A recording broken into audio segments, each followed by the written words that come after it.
Hey everybody, and welcome to my video dedicated to 2 perfect games for the summer. These games are 20 to 30 minute card games that come in nice sized boxes with perfect themes. So the very first one I want to talk about is called Wine Cellar. Wine Cellar is a 20-minute game for 1 to 8 players. And I'll tell you, when you get up to that higher player count, things get a little wild here because this has an auction bidding mechanism that, while in theory I'm not the biggest fan of that mechanic or mechanism, it works here. And I really like it because there's a variety of ways, things that you're looking for in this game that affect your choice. Over the course of 8 rounds in Wine Cellar, players will collect wine bottles to create a cellar for their client. Bottles will be arranged to create a timeline for the order in which the wine will be consumed. Each bottle is worth different amounts based on where it is in the timeline. Players will also receive points based on their client's preferences for wine type and country of origin. So let's take a look at this 3-player game I've set up here because it fits in my screen really well. These are going to be all the wine bottles in the game. There are over 70 and it's perfectly mapped out for the amount of players. So based on your player count, in my case it's a 3-player game, we have bottles 1 to 27 in play. These are just the rest of them. So you'll see here they are numbered and you will just simply shuffle in the amount of the cards 1 to whatever the number is based on the amount of players, and you'll see it goes all the way to 72. You've got the, here it says Prosecco, but you've got the sparkling, the white wines, the red wines, and the rosés. Then you also have country of origin, and that's also important because players have a client that they are trying to impress here. So I've got 2 examples of these client cards right here in the stack of client cards. Everyone gets dealt 2. And for example, this client wants to have this white wine type. If I have white wine in my collection for them, I get 2 points per bottle. And if I have sparkling, I'm going to get 3 per bottle. Now, based on the amount of players that you have, you will also gain 3 points for this particular client's desire for these countries of origin. So if you have a 3-player game, you're going to look for these 2 country seals, and those are going to give you 3 more points per bottle. So that's going to be your client desire. So let's just take this card and keep it in front of us, and then I will put this one back on the bottom. So this is my particular client. Everybody's going to get one. I'm playing this person right here. And then I'm going to take a look at these bottles. Now there are 8 rounds in the game. And for every round, you are going to take one of the cards from your hand. You are going to place it face down, wait for everybody else. And you are going to essentially be bidding for pecking order or initiative to then draw from here. But not only that, the card you are bidding with will become the new supply that everybody is going to be bidding for and then putting into their client order of 8 bottles of wine total. So if I put this card out here, I'm just randomly going to take these 2 from the top. I haven't even seen them. I don't know what they are. But let's just say these 2 players decide to play these. Wow, it's a lot of white wine. I guess next round we're going to have white wine to pick from. So what's going to happen now is we're going to look at the players. Whoever has the highest number, 22, is going to draft first from the center. And then they will essentially be putting this card in its place, but not until everybody has taken one of these cards. So again, you're looking for the type of wine. You're looking for the white wine, or you're looking for the country. I want France and Argentina. So this Italy doesn't really have any bearing on what I want, but it is a white wine, and I want that for my client. Here's the really cool part. When you take a card and you put it in your player area, you are going to be placing it either on top of or below your spread. You're never allowed to sneak bottles of wine in between bottles you've placed. And you're going to be placing them sideways because that's the way you store wine. And you'll be putting them in a way that prioritizes the time in which your client will drink them. So let's just say this player takes this wine. So I'm going to put that up there for now. So now this player is going to place their wine sideways. And the next card they get, they can, in the next round of drafting and bidding, they will place it above or below. And you'll see here that the first early rounds, this wine is best tasted earlier in the rounds 1 to 8. It really depreciates towards the bottom. So you don't want this card to be on the bottom of your rack of wines. And it just slowly builds, and you always have the choice of going above or below your previously, like your whole stack, not previously placed card, but just essentially above or below, but never sneaking bottles in between. So let's get this person's out there. They're doing something, maybe they're looking for the red wine variety type, and they're really hoping, yeah, let's get that bottle right there on the bottom. If they take this and put this wine on the bottom, like in front of them, they're going to be wanting to build up, with the exception of maybe putting one underneath it, because 7's not too bad. 8's the best you can get. So let's have them turn this one in, and they're going to essentially have their wine going this way. And then now I'm left with the 4. I put this one out here. That's going to be my bid. I'm going to get this. So I, again, don't necessarily... I do care about France. This was fantastic for me. Even though I went last, I got a white wine, and that's going to give me 2 points. And I also got the origin of France, which is going to give me 3 points. So this gave me 5 bonus points, plus where I'm placing this in my bottle display. Now these cards become the cards we bid with. We have 7 cards remaining, and we are going to pick our pecking order. And we also are trying to put out the wine that we might want to be bidding for in the next round. Do I want to put out a red? Do I want to put out an Argentina wine? I've got this here. It's really great for a 1 or a 2 early round, so maybe I bid out there for it, hoping nobody wants a rosé. Oh, look, it's an Argentinian wine with a white wine. I want this bottle really bad, but I'll take any of the whites because they give me bonus points. So let's say I put this one out. I'm going to bid my 19. And then, again, I'm just going to take the top one from each of these. Not really sure what they're going to be bidding with, but it looks like 14 and 27, and mine was 19. I get second pick. So I'm going to wait patiently and just see. This person seemed like they wanted maybe Spain, or they wanted a red wine. They like this. And they're looking at these going, where can I place a bottle above or below that would then make it to where all my bottles lined up will go 1, 2, 3, 4, 5, 6, 7, 8. And you'll count on this diagonal of your wines that are organized from top to bottom. So they might be wanting this one because if they place it above, it becomes a value 6, and that's not too bad. So let's say they take this one. They're going to slide it in just like that above, and this is going to be the wine that they paid with. Then it comes to me for 19. We've already talked about it. I really want this one. However, look at the order for this. Where am I placing it? Am I placing it above? Am I placing it below? The 8s here are both in essentially the 4th month of the year, if we do it that way, or the 4th bottle that you drink. So I don't know. Maybe I want to place it. Let's put my bottle up here. I pay. If I go above, then that's not good. I want to put it below. I'm going to put it below. And then what I'm essentially doing is I'm trying to make it hit at 3-4 or 4-5, because then it gets a 7-8 or an 8-6. So I want to put 2 more wines above. I want to put the rest of them below. And this is how it goes. You can't, again, sneak anything in between. So this player, 14, is going to get this 5. Where do they want to go? Well, golly, that looks really great. If they put this second right here, they're starting off with a 7 and then an 8, and they want to keep going from there.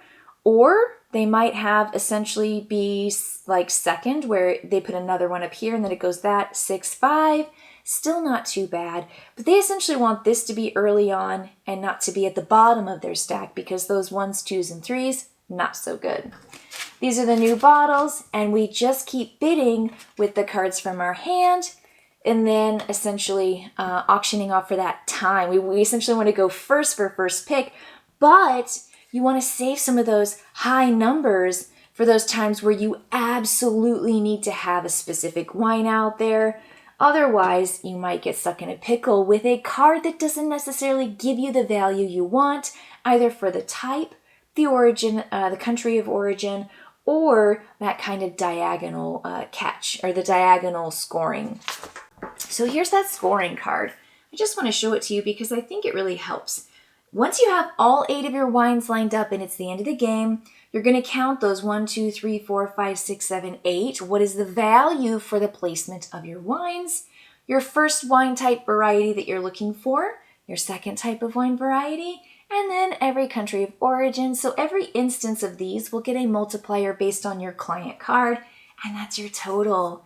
So this game has a lot of fun with the, you know what cards you have. You know cards go 1 to 27 in a 3-player game, and you're essentially trying to bid for the cards that everybody is contributing to in the center from the previous round of bidding. I am going to line up my cards in 1 through 8 order just to show you visually what it looks like to score those. And again, remember that every time you take a card from the center, it must go on the very top or the very bottom of your current collection of wine bottles.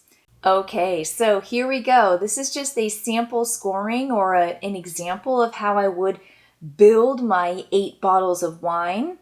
So when you look at this at the end, all you do is say, okay, this was in the first position, I get 7 points. The second position, 7 points. Third position, 7 points. I'm not doing too shabby. Fourth position, 8. Fifth position, 5. Sixth position, 7. Eighth position, seventh position is 8 points. And then at the end, essentially didn't get the card I wanted, and gave me 2 points, which is still something. But it was a real bummer because it didn't give me any of my desired client types, and it also didn't give me any of my desired origins. So sometimes you get that throwaway bottle where you're like, well, that was only 2, but pretty much you were building up a perfect collection set for your client. And then every of these white wines, 2 points. Each one of these sparklings, 3 points. And then every time I have France or Argentina, 1, 2, 3, 4, 5 times 3 is 15. So that's how you're going to do it. And again, you're always building, adding on to either the top or the bottom. For every single round, you get that card. So I'm going to clean this up, and we're going to take a look at my second suggestion for a great summer card game, Big Sur. In Big Sur, players draft cards to use them either as resources to build new road sections or as the road sections themselves. Your linear path of cards will score for connecting terrain types and meeting other conditions. You can also add the notable landmarks to your highway for other unique scoring conditions. These landmarks are based on actual scenic lookouts and locations on Big Sur. Alright everybody, I've got Big Sur set up here, and the only thing you need to keep in mind is for a 2, 3, or 4-player game, you are going to need to separate out the cards and only keep the cards that show the player count that you are playing with here. So I've got a 4-player game set up. I'm going to include this card. So I'm going to keep that card out here, shuffle up all of those resources. There are 2 sides to each card. There's a resource. You'll always see the resource listed in the top right corner up here. These are going to be the stretches or the road cards that you're going to build a road out in front of you in your personal tableau. And then up here you've got the landmark cards. There's 5 in the display for everyone. Players are going to be dealt 2 cards from the top of the deck randomly. And you'll see again that icon that it can be used for, but also you're going to see your road cards. There's going to be a particular mile length. You are also going to see the 2 different types of terrain that show up in this card. So this is a 1 mile, it's got the wheat fields, and it's got a forest. Down here is the cost to build the card. And in the 1 mile stretch cards, you actually have a persistent resource that you are given that you get to use once per turn. So if I build this short road, you actually get a benefit for the rest of the game, which is a pretty good card to have early on. So I'm going to keep these cards in my hand, and on my turn, I have to draw 2 resource cards. I can draw from here, or I can draw from the top, and then I will optionally be able to build a road and or claim a landmark if I've got at least 3 stretches of continuous land. So I might want to keep these 2 yellow fields and then find another field card that would give me another yellow. And it doesn't matter if the field is on the top or the bottom. It doesn't need to be continuous that way. It just needs to be at least 3 icons that are adjacent to each other card-wise. So let's draw my cards. Let's say I draw this guy, and then I draw this guy from the top. Okay, fantastic. This is going to replace. And now I have optionally the chance to build. I want to build this card for its persistent material, essentially. I need to pay a water and a hard hat. Well, that's one reason why I got these cards. I then turn these over, and I've got a recycling bin in my personal player area where I put my water and my hard hat so I can build it. Now, what I'm trying to do is leave the card on top that I can then use once per turn in the future, as long as that card is on top. And so, do I think I'm going to need a hard hat to build something? Not necessarily on this card. This card right here doesn't need a hard hat to build. It doesn't even need a water droplet to build. So which one am I going to leave there thinking, what am I going to buy next? There's a lot of water needs here, not too many hard hats. So maybe I'll leave the water droplet on top. Oh, I won't. I'll leave the hard hat on top. And you know why? It's because I get a persistent water. And then in the future, I can always use the top card of my recycling bin once per turn. And so that happens always. If you ever cover up your card after you've used it, it's only once per turn blanket. Not just because you got, you had a card and then you got a new one. Nope, just once per turn. So this is going to stay in my hand. This is the start of my road. And yeah, I'm just really excited. I've got a nice beginning. It's a short little road stretch, but I'm super excited. So then players are going to take their turn in turn order, going clockwise, taking 2 resource cards, optionally building any number of road cards that they want and that they can afford, and then optionally, again, claiming one of these cards when they have 3 of a matching icon in adjacent card locations. So here's a 2-mile card. Now these are special because they have a scoring condition, which is really cool. Score 1 point for each flower icon in your highway. This will be scored at the end of the game, and that's special for 2-mile cards. So flower icons are not depicted here, and not even depicted up here, but it's another type, it's pink. And then I've got 3-mile cards, you'll see here, 3-mile stretch cards, have a little bit more cost. And you'll see the same thing here for the 4-mile card. Here's a 4-mile card example. Bigger cost down here, and sometimes you'll even have the double icon on the same card, which counts as 2 towards your 3 for what's called a stretch. So you only need 1 adjacent card. So if these 2 were built in a player area and they were adjacent to each other, 1, 2, 3, they could then claim this landmark, essentially tucking it underneath one of the 2 cards to then gain the benefit. In this case, it's the Bixby Canyon Bridge. When scoring, add 3 miles to the highway card below. Oh, what a dynamite move. You put it here, and you'd be getting 7 miles for that card right there, plus anything that is part of the stretch, because that's how you're going to score at the end of the game. So let me show you what's going on here. So stretches and scoring. Okay, so this is what matters. Okay, stretches, 1 point per mile in each stretch of your highway. Remember that a stretch requires at least 3 icons of the same scenery, directly connected side by side. You can have more than 1 stretch of the same type of scenery if they are separated by a different type. Any part of your highway with fewer than 3 icons together does not count as a stretch. So when I counted this over here, it was 3, 4, 5, 6, 7, 8, 9, 10. 10 points for this stretch of 3 mountains. Really, really good. All right. 2-mile bonuses. I talked about those. Every 2-mile bonus card has a special scoring condition, and it counts even if it's not part of a stretch. Then landmarks. Every time you gain a landmark for 3 of those icons, you can even have more than 3, but that doesn't give you more landmarks. So it says here, your landmarks. If you get 1 to 2 different landmarks that are attached to a stretch of 3 or more, you get 3 points. 3 to 4 is 5. 5 plus is 8. And then you check your landmark cards if they have any game end conditions. Like this one, Fisherman's Wharf. Says score 4 points more. So cool. Great. I love it. So there's Fisherman's Wharf. And then you will total your scores for all of that. Most points wins. So in this game, you are continually adding to your road, always making the best of your recycling, which is the top card face down of your discard pile, using any of those permanent resources, and then always taking a look at what's out here in the display to see what you have the possibility of creating. Once this deck is depleted, not the display, but once the deck is depleted, all players have had equal turns because, again, this game is perfectly scaled for a 2, 3, or 4 player game.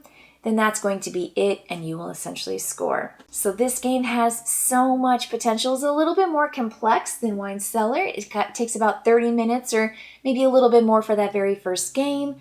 But turns are fast. When you take your cards and you decide you want to build a road, you just build your road. Your turn's over. Play is going to pass. And then once someone takes one of these cards, the new landmark replaces it, so you'll have those landmark cards come out. All the landmarks are real locations along Big Sur, and this is the game. Really, really light, delightful, fun, perfect for summer, and a wonderful pairing from 25th Century Games. So enjoy your summer card games with Wine Cellar and Big Sur. All right, everybody, I'll see you later. Bye.